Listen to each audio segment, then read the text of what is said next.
set picks in hockey the way it is in basketball? You think that would help a little bit? Maybe do away with the interference call like they really don't have in basketball? Yeah. Legal screen. Yeah, you do see that once in a while in hockey, right? Especially with the five-man motion now a little bit, and you do see some of those plays be set, and so subtle picks do help you probably both in hockey and in basketball. Coach, talk about just really taking care of business last weekend against a team that you really needed to do that against.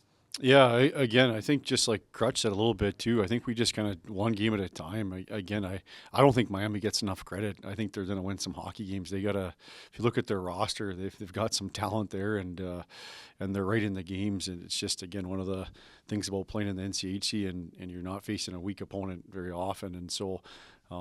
Really impressed with how we played, and it's not like you just can show up and beat those guys. You got to play well, and getting behind in both games and coming back and responding appropriately and getting the wins was really huge. So again, I think they're a better team than their record shows, and but also as you mentioned, it was nice for us to go in there and take care of business. Extrapolating that to St. Cloud, Miami scored first both nights. St. Cloud's a team that gets off to a fast start, but you guys were resilient and kept playing through. Is that kind of a message that you tell the team that they're going to need to keep in mind for this weekend too? Yeah, you know they're coming in here, then they're going to be hungry to play well, and so again, that's really important to start on time and making sure you're prepared appropriately to make sure that you're doing the things right off the bat and not taking time to get into the game. So that's something we've preached just in our pre-scout today, just to be aware of that and to make sure that we're ready to go. As you mentioned, they're a team that comes out of the gate swinging early, and you got to be prepared for that. Defenseman of the week, and he got 2 goals last weekend. Just talk about his play this season.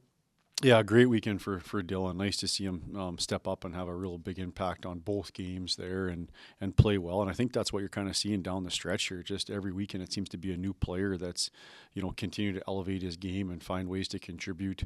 And I think that's kind of been our MO for a long time too, just being the best team out there. And by team, it means a lot of different individuals stepping up and playing well. And so really happy for him to get a award with Defenseman of the Week. Miles got banged up again this series. Any update on him or Cam? Yeah, unfortunately, Miles will be doubtful for this weekend here, and Cam hopefully we'll get him back in the lineup potentially here too. So a little bit of a trade-off there, but that's been the story of the year too. Lots of injuries, lots of other guys stepping up and playing well. So, but it'd be nice to get Mitchell back in the lineup potentially this weekend. Let's talk about playing St. Cloud State again. What did you learn from playing them the first time? Yeah, you know what? We're a little bit similar in how we play the game and our structure and kind of just different systematically a little bit too. Some similarities there, some differences, but lots of similarities there too. So again, we always know it's going to be a hard-fought battle against them. They compete hard. They're disciplined, all those things that good teams, they've been consistently ranked all season long, that good teams do. So we're prepared for them, and it should be a good series. Coach, analyze Isaiah Norland, in his play. Looked like it was certainly his best action so far in a very young career. And he used he almost scored, and use a basketball term. He had good looks, it seemed, back there in his offensive zone at times. I think that's a great observation by you. I think he's a guy that can really make things happen offensively. I think when he has the puck on the offensive line, he's a dangerous player with that puck in a positive way. And again, we were just really working on him and challenging him all season long to get that compete level up and to put the work in necessary to be successful at this level. And he's really just growing week to week. And we're trying to get him now multiple games in a row here to keep on his development curve here. But again, I think he's got a chance to be a really, really good player, and he's working towards that now, and it's been fun to watch him develop and continue to grow.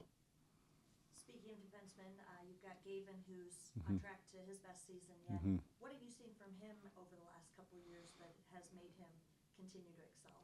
Yeah, again, I think he's a big-time worker. Just subtly, he really competes hard in practice every day, and he puts the work in necessary to be good come the weekend time. And I think he's just had a really great season. I think from day one, he's been not only doing well offensively, but defending hard, being very competitive out there, eating some big minutes for us there, and just continue to develop. So he's been a staple for us back there and just continues to develop and scored some key goals at key times. And he's playing that top role now, and he's doing a great job at it.